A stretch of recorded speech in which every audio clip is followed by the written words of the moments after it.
After you've waxed your piece, your brush needs to be washed. There are a couple of tips on how to thoroughly clean out the wax from your brush.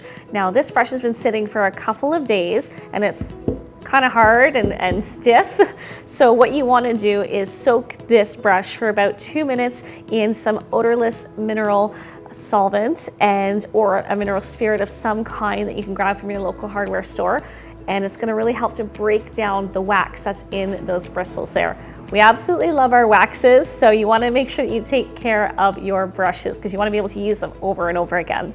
Now we also have an incredible brush cleaner. So once you've let that soak for about 2 minutes, you take it out, you take some of this brush cleaner, you put it into the bristles and you just work through as if you're shampooing your hair. You're working through the bristles of the brush, and it's going to help remove that wax as well that's in there. It's going to help clean the brush and it will help condition the bristles so you can use your brush over and over again.